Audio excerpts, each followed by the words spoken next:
So it's the morning of my third full day of hiking. So today I'm going to walk into Portree, which is actually quite a long ways, and charge my phone, hopefully get some more provisions, have a coffee or a pint even.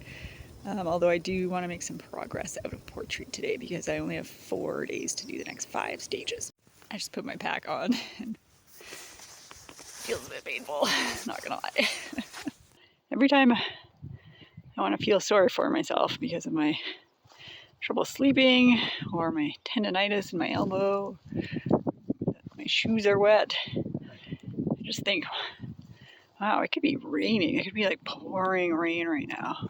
I just took off a few layers and the sun feels so good. I'm like, nobody's around, even though this is a really beautiful trail. Well, there's a raven over there, but that's about it.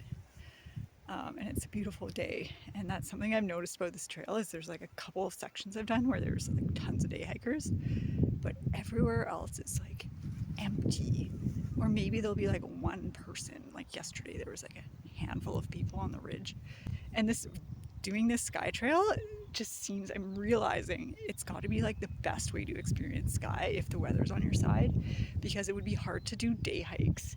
I think that's partly why there's like nobody on a lot of these trails, is there's not a lot of loops you can do, and you'd have to figure out, buses or taxis to shuttle to do a lot of these routes, I think, and so that probably discourages people, and that would be a headache. And doing this as one big trail, it means I don't have to worry about any of those annoying types of logistics. I just get to cover so much ground without repeating any of it.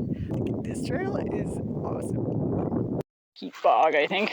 A lot of the ground here is like this, and even though it hasn't rained much lately at all, my feet are like continually squishing in. Not all the time, but a lot of the time, trying to find the driest route forward. But the upshot is that you can't really get lost because you can like wander off the route you're supposed to be on, but then you can wander right back again. There's like no obstacles either way besides maybe like some cliffs sometimes. There's no shade along almost any of this trail, so it's going to be really sunny all day, which I think is quite unusual, but could happen today. And if it was warmer, I might want to like plan for shorter days because would be a lot of sun exposure. I know it's only been 2 days, but it's starting to feel like one of the most like epic things I've ever done, and I think it's because of like wild camping. It feels like an adventure because I didn't do a ton of research. Usually I like research everything, figure out where to stay because you have to, but here, because you can just camp, I just thought I'd figure it out as I go. So we'll see what the weather brings. I think I'm going to be pretty miserable a few times, but I'm just going to tell myself that like this is just like what happens when you go on a really epic, memorable adventure. It's not supposed to be easy or comfortable all the time. So my life has been pretty easy and comfortable the last 6 months or so. So I want to get home and be like so grateful for my warm, soft, dry bed. It's kind of the idea here, and like push myself a little bit more than I've ever done before, which I think so far I am doing. So that's cool. There's a lot of warnings in the guidebook that this is not a path, it's just a route. But so far there's like almost always sort of a footpath, and sometimes it sort of branches off. But generally it's like pretty easy to just follow along.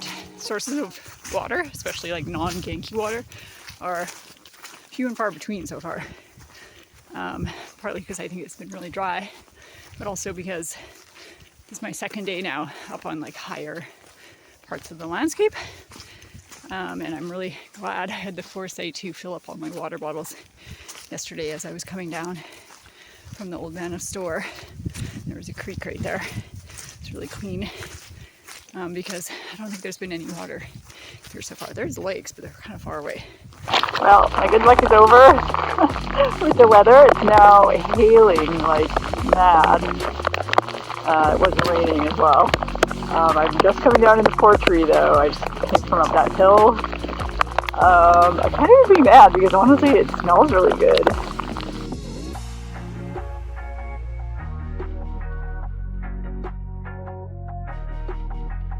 Portree, where I did my errands.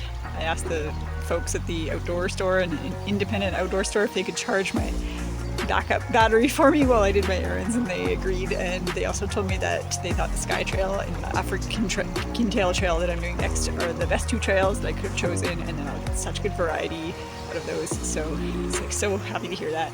Now I get to walk along this kind of tidal marsh, and then hopefully I can find somewhere to camp. Good news, didn't have to walk on the highway at all. I was able to just take this really nice path along this river. I'm walking along this quieter road, hopeful that at some point I'll find somewhere good to camp. It's all grazing land. Now, technically, if you're on somebody's private property, like their farm, grazing land, you're supposed to ask permission to camp. And I didn't do that last night because as a lady traveling alone, I figure it's best if nobody knows where I am sleeping. I'm walking like maybe 7-8 kilometers since Portree, maybe more, and there's still not really anywhere to camp. There's clearly some pasture that's being used, I think, for cattle. I don't really want to wander into a bullpen accidentally, so still walking. This little tiny footpath off the road, off the woodland footpath. And I mean, I don't know what's super promising, but it looks more promising than anything else I've seen. It's a really cool waterfall over here, but there's nowhere I could conceivably pitch a tent so far. There's like nothing up here, just fences. I see some like kind of grassy-ish parts that maybe they're gonna work. Like literally just wandering around in the moors in the rain, and like, God, it's all so boggy. Okay, so I wandered all over the place back there, and I could not find a better place than this scenic goat.